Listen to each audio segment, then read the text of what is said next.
یہاں تک کہ بھوک کی شدت ایسی تھی کلیجہ منہ کو آئے، 6 ماہ کا بچہ بھی روتے روتے زبان جس کی سوکھ گئی ہو، وہ ماں جو بچے کو دودھ پلاتی ہے اس کے سینے سوکھ چکے ہوں، دودھ ختم ہو چکا ہو ماں کے پستانوں میں، کیسی قلت ہوگی۔ پانی کا ایک قطرہ ان کے گھر تک نہیں پہنچ پاتا، ماں اپنے بچے کو دودھ نہیں پلا سکتی تھی، اس سے زیادہ کیا آزمائش تھی؟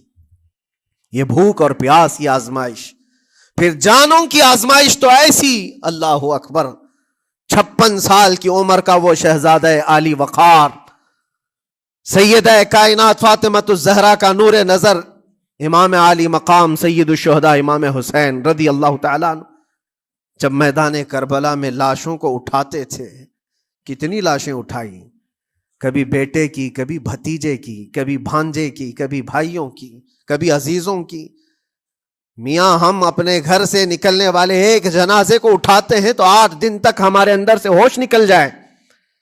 کوئی اپنے بچے کو اپنے ہاتھوں سے دفن کر کے دیکھے، پھر کیفیت پتہ چلتی ہے۔ امام حسین نے ایک نہیں اپنے لاڈلوں کی لاشیں اس طرح سمیٹی ہیں۔ ان کے جوان بیٹے علی اکبر کو جب شہید کر کے گھوڑے دوڑائے گئے تھے جسم کے اوپر سے، ٹکڑے الگ ہو چکے تھے، اس کو سمیٹتے ہوئے کون بیٹھا ہے؟ رسول اللہ کا نواسا۔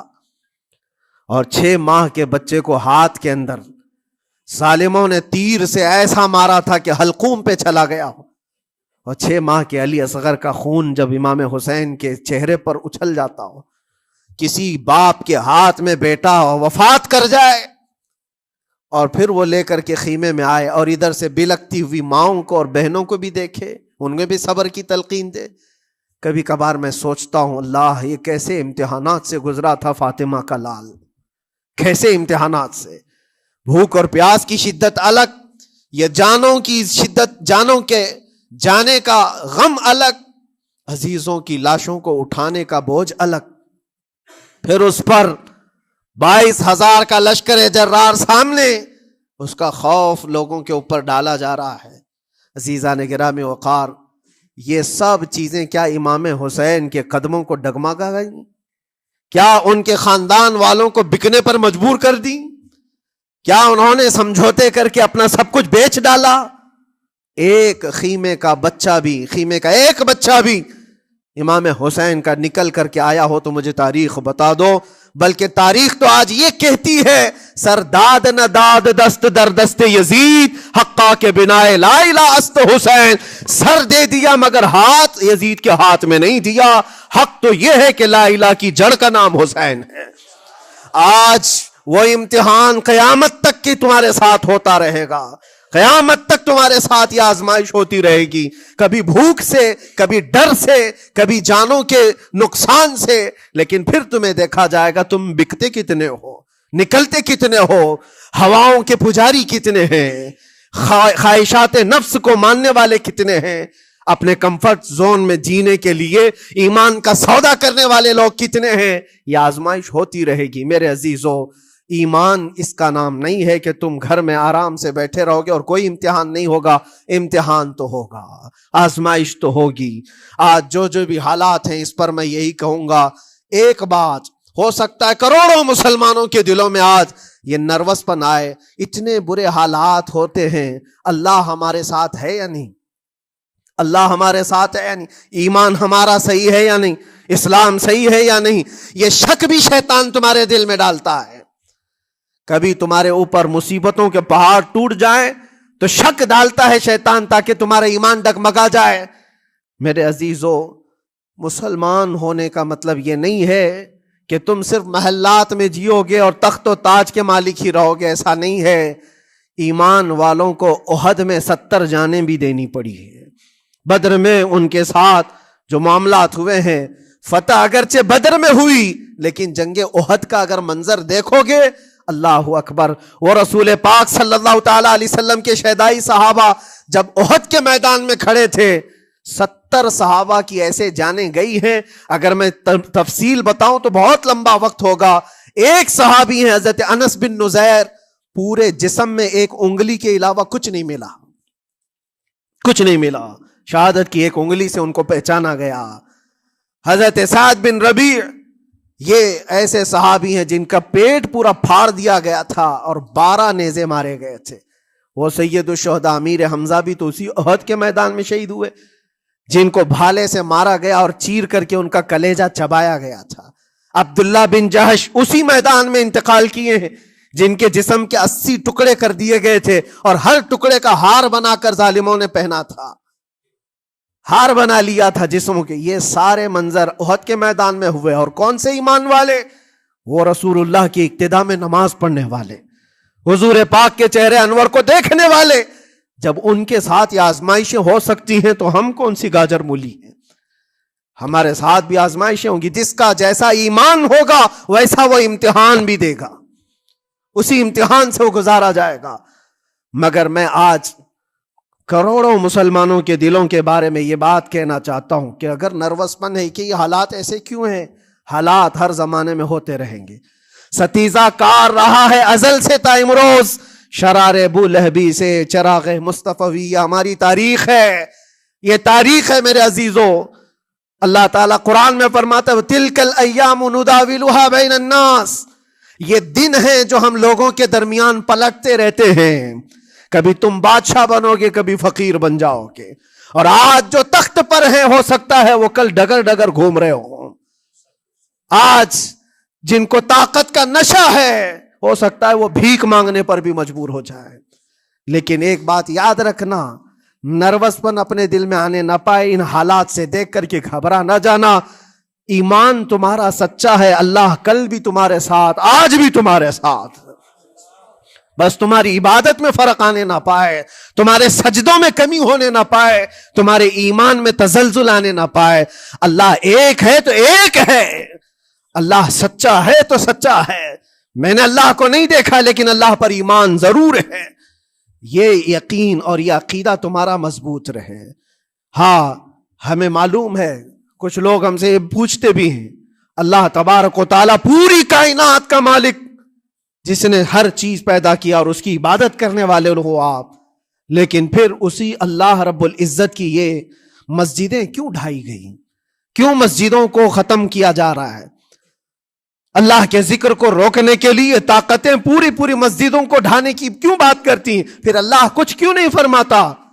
میرے عزیزو، یہ کائنات ہے جس کو اللہ نے اسباب پر بنا کر بھیجا ہے اور تمہیں عمل کے لیے بھیجا گیا ہے. تمہارا عمل دیکھنا ہے، تم کتنے پابند ہو، تم کتنے اپنی حفاظت کرتے ہو، تمہارے ایمان کی، تمہاری عبادتوں کی، تمہاری مسجدوں کی. تم مسجدیں خالی کر کے گھوم رہے ہو، فجر کی نماز میں اپنے گھروں پر سوئے ہو اور پھر اللہ کے گھروں کی حفاظت کی بات کر رہے ہو کہ مسجدیں ڈھائی جا رہی ہیں، مسجدوں پر آکرمن ہوتا ہے. یہ ساری باتیں کیوں؟ تم جب ان صفوں کو خالی کر دو گے، یہ مسجدیں چیخ چیخ کر پکارتی ہیں اللہ کی بارگاہ میں. پل بھر میں بنا لی، شب بھر میں بنا لی مسجد تو ایمان کی حرارت والوں نے. من اپنا پرانا پاپی تھا، بچپن سے نمازی بن نہ سکے. مسجدیں بڑی بڑی شاندار بنا لینا اور اس کو آباد نہ کرنا، یہ بھی تو ظلم ہے. آپ ان مسجدوں کی حفاظت کی جو بات کر رہے ہیں، ان مسجدوں کی حفاظت صرف کمیٹیاں بنانے سے نہیں ہوتی، نمازوں سے ہوتی ہے، اس کے اندر تلاوت قرآن سے ہوتی ہے. عزیزان گرامی، اور پھر یہ بات ان ظالموں کے لیے کہ اگر وہ ہاتھ لگا کر مسجدوں کو اٹھانا پھینکنا اس کو اپنی طاقت کا ذریعہ سمجھتے ہیں تو سمجھ لو تھوڑے دن کی بات ہے. اگر اسی کا نام طاقت ہے کہ عبادت گاہوں کو مسمار کر کے طاقت کے تخت کو بٹھایا جائے، تو یاد رکھنا بڑھتے بڑھتے بڑھتے تمہارا نشہ کہیں تمہیں فرعون نہ بنا دے. اور اگر فرعون بن گئے تو انتظار کرو، اللہ تعالیٰ بڑے بڑے فرعونوں کو صرف پانی سے ہلاک کرتا ہے. بہت بڑے بڑے نمرودوں کو اللہ تعالیٰ مچھر سے ہلاک کرتا ہے. وہ ابرہہ بھی تو آیا تھا جو کعبہ ڈھانے کے لیے آیا تھا، ہاتھیوں کا لشکر لے کر آیا تھا، جس کا ذکر قرآن پاک میں الم تر کیف فعل ربک باصحاب الفیل. اے محبوب، کیا آپ نے نہیں دیکھا ہاتھی والوں کے ساتھ اللہ نے کیا معاملہ کیا؟ پورا ہاتھیوں کی فوج لے کر آیا تھا کعبے کو ڈھانے کے لیے. ہوا کیا؟ کعبہ کو ڈھانے کے لیے اتنی خطرناک فوج تھی اور مکہ والوں میں لڑنے کی اتنی طاقت نہیں تھی. اللہ کریم نے